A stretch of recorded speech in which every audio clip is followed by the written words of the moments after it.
everyone. I am so excited to have you here for our very first installment of our Parenting on the Go series. We know that parents and caregivers have been facing all kinds of unexpected challenges during this time. At the museum, we ourselves are parents and have been facing our own unexpected challenges.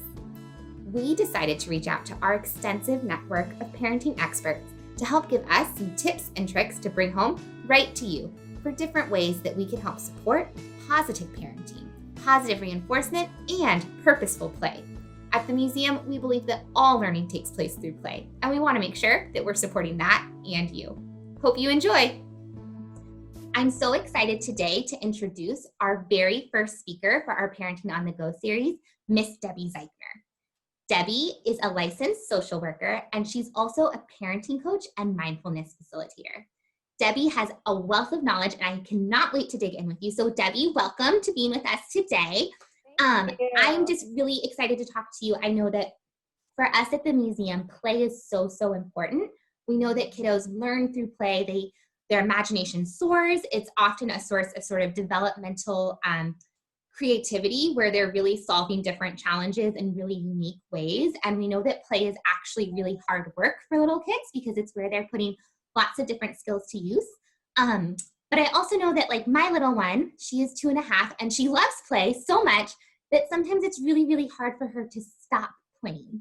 And so I've just been, especially, my schedule has been much more tight with having to work from home and care for her at home. And so sometimes we do have to transition to things more quickly than I know than she would want. And it can lead to temper tantrums and things that can sometimes be a little upsetting. And so I would love to talk to you about sort of playing and transitioning away from play, because that's also, I think, something that is a challenge for so many parents at home right now. And I would love to hear what you think about that. Yes, well, thank you. And thank you so much for having me. I am so excited and honored to be here. So when it comes to transitions, no matter the age, I mean, even for older kids, in fact, even for adults, transitions are really hard. Because here's the thing. Think about what we're asking our child to do. We're asking our child to stop doing something that they're really enjoying, like playing and like spending time with you, to do something that they likely have little or no interest, like cleaning up their toys, getting ready for bed, going upstairs to take a shower. And it's hard for them to communicate, especially for toddlers, to say, I'm just really enjoying this. I'm so engaged in this and I'm having so much fun. It's so hard for me to stop. And they can't do that yet, right? They cannot do that yet. So what do? They show us through their behavior. So we say that all behavior is a communication. And in this case, it's often the communication of, I don't want to stop. Yes. So once we can understand that and sort of come alongside our child, that's where things can go much more smoothly than when we're trying to put our kids more on our agenda and what we want to happen without regard for sort of where they are. Yep, that totally makes sense. I mean, you saying that I don't want to stop, I feel like that is definitely, a story and a thing that I have seen happen in my house. And I'm wondering, Debbie, it's so interesting you talking about how that is a kiddo's way of communicating, because that's so true, especially with our youngest little ones who are learning how to be social and learning how to interact with each other and with adults. I'm wondering, do you have other like sort of signs or signals that you often sort of note that for parents can kind of help them notice when something might be challenging and difficult and sort of help a parent prepare? Like, what are, I guess, the warning signs that you might see that a transition might be really challenging? Yeah, I think if we can just go in expecting that it's probably not going to go as smoothly as we would like. And I think if we just go in with that expectation, then I think it's easier, because I think what happens and where we get stuck is that when we say to our child, okay, it's time to stop and it's time to do this, there's this expectation that many of us parents have that our child will say, okay, no problem. Let me clean up and I'll be right there, right?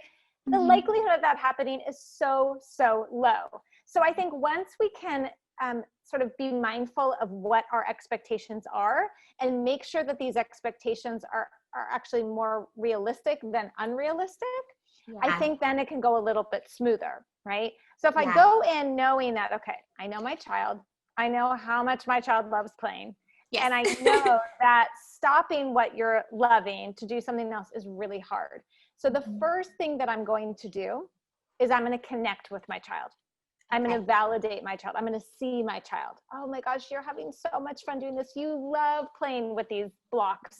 These are your favorite. You love building. Show me, what are you doing? Look at what you took this and you put that there. And gosh, I wouldn't have even thought to do that. So I connect with my child. Yeah. I can see that you're having so much fun and you love doing this, and now it's time to go get ready for bath time. So do you want to leave your blocks here, or would you like to take one or two of them with you up to the bath? It's up to you. You get to decide.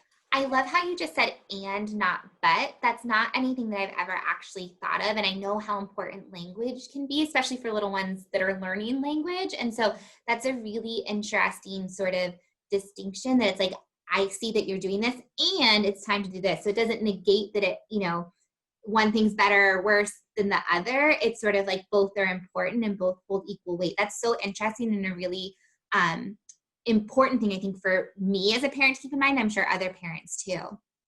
Yeah, it's really subtle. And exactly what you said, it doesn't, because half the time when we use the but, it, as you said, it negates the first half of what we said. Yeah. Right. And usually the first half of what we're saying is the positive here. I'm connecting, I'm seeing my child, I'm seeing how important this is to my child. Then when I make my request, and in making that request, if you notice that I also want to do something to empower my child, because I'm sort of taking a little bit, or for my child, it feels like some control is being taken away. Yes. So when we offer that choice along with it, so we call this parenting in a way that's kind and firm at the same time. So it's kind in order to show respect for our child and respect for ourselves, and it's firm in order to also show respect for the boundaries and what needs to happen next, right? And so that choice is empowering to a child.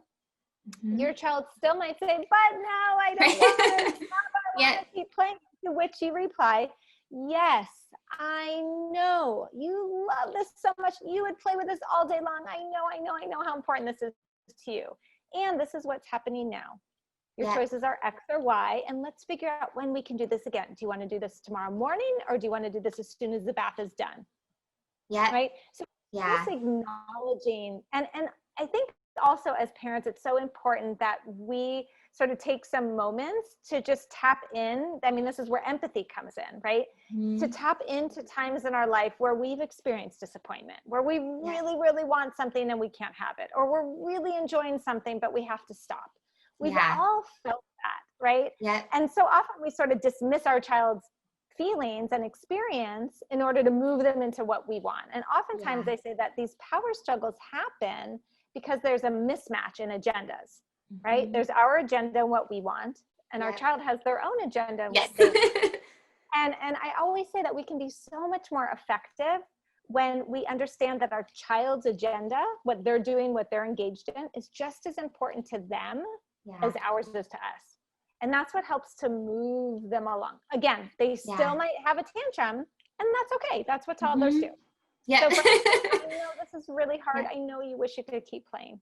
I know, sweetie, I love you. And here's what's happening now.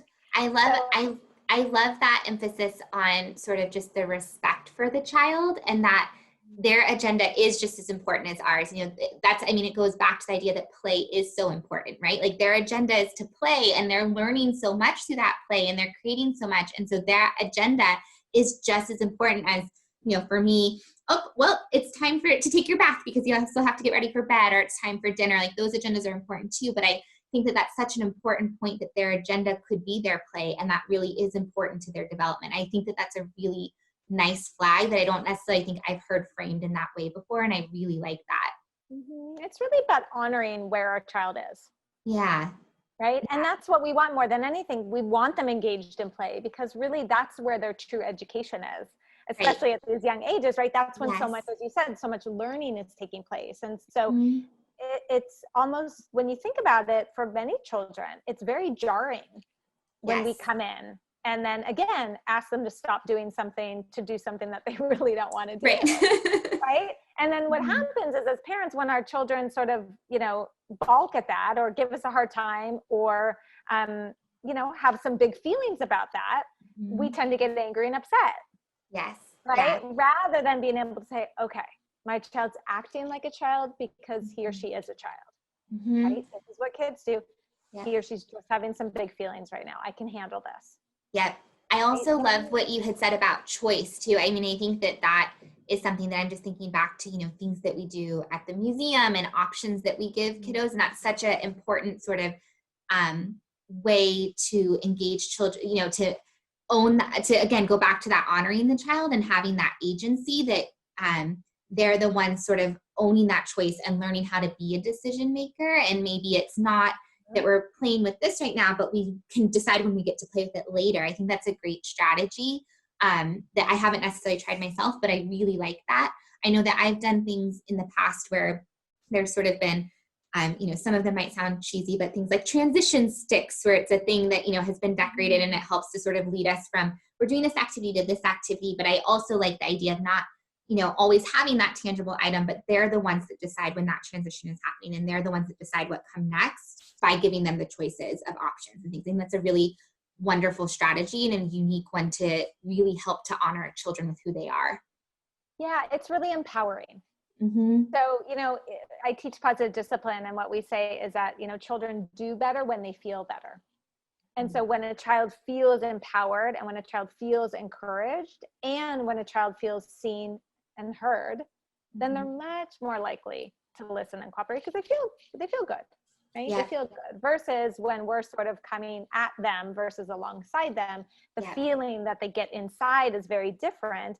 And they have this instinct, it's called counter will. There is an instinct inside, it's inside all of us to resist and oppose. So that's something that lives inside all of us. So if we can understand that's just part of their natural tendency and instinct and figure out how to come alongside them, that's when we're more likely to gain that cooperation, and it allows the transition to be smoother. Not always perfect. Right. Doesn't always have to be perfect. And that's okay. That's not realistic. So that's where we have to be kind and gentle with ourselves as parents and give ourselves some grace. So just because your child, has a meltdown doesn't mean that you're a bad parent or something's wrong with your child. Right. It just means that your child's having some big difficult feelings about that. Well, and I think, you speak to being smoother, and I think all of us could use a little bit more smooth transitions for things in 2020. So I think that these have been such helpful sort of thought processes and techniques for parents to think about going in with their kiddos. I know I've learned so much that I'm definitely going to try on tonight before bedtime and transitioning away from playing to bedtime. So I really, really appreciate you sharing all of your knowledge with us here today, Debbie. Thank you so much. You're welcome. Thank you so much for having me. It was a pleasure. Thank you. And thank you everyone else for joining us. I hope that you'll join us again in December for our next portion of our Parenting on the Go series. Thanks everyone.